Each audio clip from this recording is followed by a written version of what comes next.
What's going on, guys? Randy from Modified Motorsports here, and we're going to be working on this 2017 Subaru Outback, and this one has a Harmon Kardon system, so it's going to be kind of interesting for some people that do not know how to do the wiring for it. Let's go and get started. So this is your base platform, and this is going to be for all the radios that are from Amazon. So they're going to look very similar to this size trim right here, or maybe even the full face one that replaces the entire climate control system, but it's going to be the same installation. First, we're going to start by removing this. This thing just clips off, and these are a really good tool. Try not to scratch the dash with it, but you just pry the bottom part off, and it'll pop right off. Same thing with this. You'll pry from the sides right here, and this will pop right off too. These are a little bit challenging to get off, so I did it off camera. I'm doing this by myself, but this will pop off, and then we're going to remove that. We have one screw right here and one screw right here that we're going to remove. Then we're going to go ahead and move to here, then there'll be more fasteners. So that's going to leave us with two more screws right there. And then this plug, in order to remove from the emergency light, it has a little button tab right here. Just press on that and you can remove that. So now that's going to leave us with this entire trim panel right here for the AC climate control. I've already pried mine off, but you can go ahead and pull it from the corner right here, and there's just going to be clips holding it in, which are going to be right there. Some of the clips you're going to need to recycle by pulling them off of the radio itself. They might get stuck, so just pull those off, and this is what they look like, and you can just put it right back into the place where it's supposed to go. After that's said and done, you can remove the harness, and that'll remove the entire climate control. Put that to the side, and then you have two more screws, one right there and one right there. Now you can firmly pull the radio out, and we'll just go ahead and disconnect all of our connectors in the back, which are quite a bit. So now we're going to go ahead and plug in all our connectors, and we're going to use the one that comes with the CAN bus box, which is this guy right here. This is going to activate our factory amplifier, and you're going to have two connectors that are main connectors. This is going to be the power connector with the speakers, and then this is going to be your CAN bus to translate our data from our steering wheel controls that we're going to have to program. Now we have one other connector that's going to go right here, and then we have another connector that's going to go to our backup camera, which is important if you want your backup camera to work. Now there's going to be different various types of connectors. For mine, into this vehicle, we had this one right here. That's going to be for the backup camera, but there's going to be multiple others that might end up changing based on the model of the Subaru.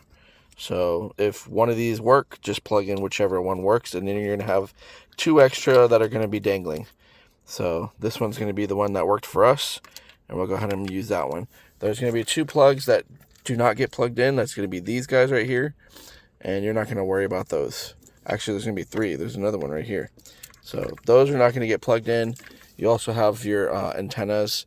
These are XM antenna, XM radio antenna, and then one of them is going to be GPS if you have GPS. So the last one, if you want to keep your USB, this is the factory USB that goes to the bottom down here. And if you want to keep that one, there's a plug that you can buy from Amazon. I'll link the plug and the bottom in the description. And you can use this one to go straight from here to the unit in case you want to end up charging your phone or using it with Apple CarPlay wired. But this one's wireless, so there's no real point of connecting it. But just to give you an idea. Next, we're going to go ahead and assemble the radio itself. Now, the radio has a couple connections that we're also going to have to connect. Right here is our GPS, so we can go ahead and put those before we put these back in. We're going to put our GPS, and then we have a couple other connectors that are just going to float around inside. One of them fell to the floor over here. This is just a auxiliary harness in case you wanted to add other stuff later on. We'll plug that in a little bit later. As of right now, we need to go ahead and remove one of the trims, because on this model, it has this trim right here. That's going to block it from allowing this bottom piece to fit. So we're going to go ahead and remove that one and attach it to here. So let's go ahead and do that. What you're going to do is you're going to remove these little tabs right here, lift up, and then push out. So I'm by myself right now. We're not going to be able to show it, but I'll go ahead and remove it and then show you exactly what it looks like after. So here's what it looks like. And that's what it looks like when it's off. Now we're going to go ahead and mate the radio to the climate control. Let's go ahead and stick it on here.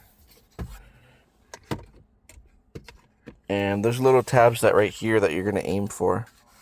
So these little tabs right here are going to slide back into the location right here, and it'll align completely perfect. Now we can go ahead and start putting all our connections on for all the radio stuff. So we'll go ahead and put all this on and then get it fitted into the location. You're also going to need to take the factory clips from here. You're going to remove those. There's 4 of them, 2 on each side. You're going to remove those and put them right here. So there's the other ones that are going to go. There's 2 on each side. As you can see, 1, 2, 3, 4. We're going to put those off camera. So far we have most of the things connected. We have our main harness right here with the speakers and the power going into the main part of the radio. Then we have the CAN bus that's going to be on the port number 1. Then we have the backup camera right here that's going to be on port number 4. And now we're going to go ahead and put our auxiliary in here just in case we want to add stuff later. So put that in place and that'll click right in. And then we have just the USB ports. Those are optional. You do not have to put them if you don't want to, but these are the USB if you want to end up putting them in. I'll just go ahead and put them in because I don't know if they're going to want it later. And that leaves us the last piece, which is going to be the GPS, and that'll screw into right there. As far as the climate control, we have our one climate control harness that needs to get plugged in, which I'm going to do at the very end. It's right here, and we'll go ahead and plug it into there. Now, just a side note, in case you are left over with a harness, this harness is going to be used for non-Harmon Kardon systems. So if you do have a non-Harmon Kardon, there it is right there, it's going to stay on the door, then you're going to use the one that does not have CAN bus. So the one without the box, you're going to use this harness. That's what's going to allow you to have everything to work properly, and your backup camera will actually come from this harness right here. Another note, in case your backup camera does not end up functioning with any of these harnesses, what it's going to tell you is it's going to end up having you run an aftermarket supplied backup camera. And you can actually check out one of my other videos that'll show how to operate these and how to install them. I went ahead and put in my radio. Now I have my connector that I'm going to put back into the top of the vents. They're going to plug back into their original location. They'll click in place, as we see right there. And then we have our screws that are going to hold down here. We'll put those back in place. We're going to have lots of leftover screws because this radio doesn't have the same mounting points as the original one. So you should have about 3 extra screws. And that is going to be perfectly normal. Just keep them for later in case you decide to go back to stock. And you'll be all set. And then we have our last trim panel right here that we're going to go ahead and put right back into place. And that completes the entire install. Now let's go ahead and check out the radio itself. So there's our radio installed. We'll go ahead and start the vehicle up. And we're going to have our Android start right up. If we go to our FM, that's the first thing we want to test to make sure we have audio. And we do. Now if we go ahead and test our backup camera, there's our backup camera working.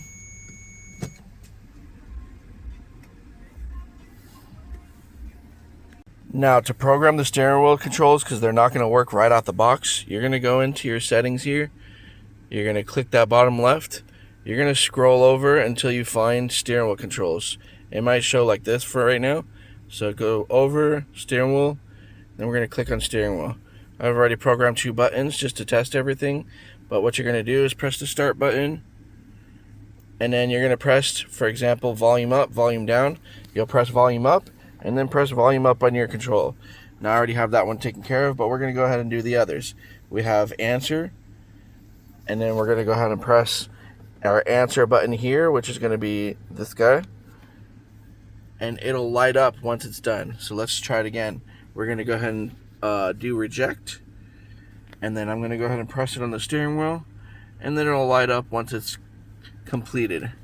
So we have a few more to go. Let me go and get those done, and we will see once it's done. At the very end, you're going to press end, which I did before this. So you're going to press the button where you started and press end, and then afterwards it's going to say impedance. It's automatically going to select the impedance for you. Afterwards, just press OK. Once you're ended up done, you can go home, and now you can go ahead and test out your steering controls. A ticket, an accident, an SR22. It's important that you test every one of them, because right now I have one of them, for example, my volume down. When I use my volume down, it actually goes up.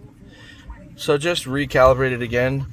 You're going to just start all over again, press start, and then just do your volume negative, press your volume negative down, and that should fix your issue. So one thing I'm going to note, once you get into the controls, put it on low for the impedance, and then press OK. You're probably going to have to repeat all of them again. So start, repeat all of it after it's on low, and then press end. Now what that's going to do is, once you end up changing it to low impedance of the resistance, you'll be able to control everything. If you don't do that, what I noticed is that the up button and the down button would stay the same. Matter of fact, all the controls were the same. So change it to that, and that should fix your problem.